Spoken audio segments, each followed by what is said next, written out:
పసుపు కందిపప్పు, ఎర్ర కందిపప్పు, సాయి పెసరపప్పు అంటే మూంగ్ దాల్ అంటారు కదా, పొంగల్లో వేసుకుంటాము ఆ పప్పు.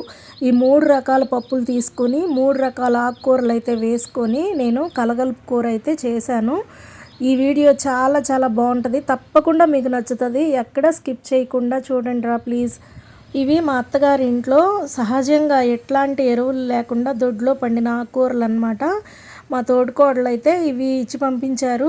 ఇంకా దొండకాయలు, బెండకాయలు, దోసకాయలు ఇవన్నీ కూడా ఇచ్చి పంపించారు. నాకు అవి తీయలేదు, నేను వీడియో తీయలేదు అందుకే, లేకపోతే ఈ వీడియోలో నేను యాడ్ చేసేదాన్ని. దీనిలో అయితే నేను అన్నీ వాష్ చేసి నీట్గా కట్ చేసి టమాటా, ఉల్లిపాయ, పచ్చిమిర్చి వేసుకొని 2 స్పూన్లు కారం, ఉప్పు వేయండి, పసుపు అలా వేసేసి కొంచెం నూనె వేసేసి కుక్కర్లో వేసి విజిల్ పెట్టి మూత పెట్టేసేస్తున్నాను. ఇది మగ్గేలోపు ఇంకొకటి నేను టమాటా చట్నీ కూడా చేసుకోవాలని ఇంట్లో పండిన పచ్చిమిర్చి ఉంది కదా, ఆ పచ్చిమిర్చి కొంచెం పుదీనా, అక్క కొత్తిమీర కూడా పంపించారు. ఆ కొత్తిమీర వేసేసి ఈ పప్పు కూర కాంబినేషన్లోకి టమాటా చట్నీ కావాలన్నారు మా సారు. ఈ ఆకుకూర పప్పులోకి టమాటా, పుదీనా, కొత్తిమీర చట్నీ సూపర్ అంటే సూపర్గా ఉంది. నిజంగా నేను కూడా ఇంత బాగా వంటలు చేయగలుగుతున్నానా అనే ఒక డౌట్ వచ్చింది. దానికి తోడు ఇంట్లో సహజంగా ఎరువులు లేకుండా ఎలాంటి కెమికల్స్ లేకుండా పండించిన ఆకుకూరలతోటి వంట చేస్తే ఇంత రుచిగా ఉంటుందా అనేది నేను ఫస్ట్ టైం ఫీల్ అయ్యాను. ఈ వంట మధ్యలో బయటకు వచ్చి చూస్తే ఆకాశం చాలా రంగులతో అందంగా కనబడింది. మొత్తానికి వర్షం అయితే పడుతుంది మళ్ళీ. ఒక చిన్న క్లిప్పింగ్ తీసాను అనమాట. ఈలోపు విజిల్స్ వచ్చేసినాయి, 3 విజిల్స్. ఇంకా అవి చిన్న పులుపు రవ్వ వేసుకొని 1 స్పూను చింతపండు, కొంచెం వాటర్ పోసుకొని బాగా మెత్తగా రుబ్బేస్తున్నాను. ఆకులుగా ఉంటే మా సారు మళ్ళీ తినరు, అదొకటి.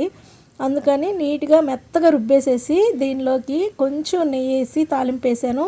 నిజంగా నా వంట నేను పొగుడుకోవటం కాదు కానివ్వండి, ఇలాంటి వంటలు బయట దొరుకుతాయా చెప్పండి. అసలు ఇంటి వంట రుచి అమోఘమండి. మా వారైతే ప్లేట్ నాకేశారు, గిన్నె కూడా సాయంత్రానికి ఖాళీ అయిపోయింది. అంత టేస్ట్గా కుదిరింది పప్పు అయితే. ఇలా ఆకుకూరలతో చేసే వంటలు అన్నీ నేను అమ్మ దగ్గరే నేర్చుకున్నాను. ఎందుకంటే ఆవిడ ఆకుకూరల్లో చాలా స్పెషలిస్ట్ అనమాట.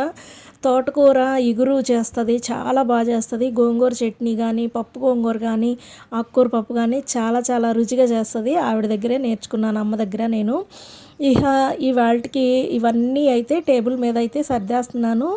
బట్టలు కూడా వాషింగ్ మిషన్లో వేసి ఆరబెట్టేశాను, చక్కగా ఆరుతున్నాయి. గిన్నెలు కూడా కడిగి ఎండలో పెట్టేశాను.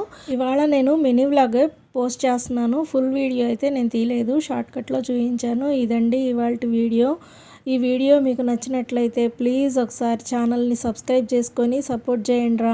మీ సపోర్ట్ నాకు చాలా చాలా అవసరము. That's about my today's video. Thank you for watching in this video. Bye.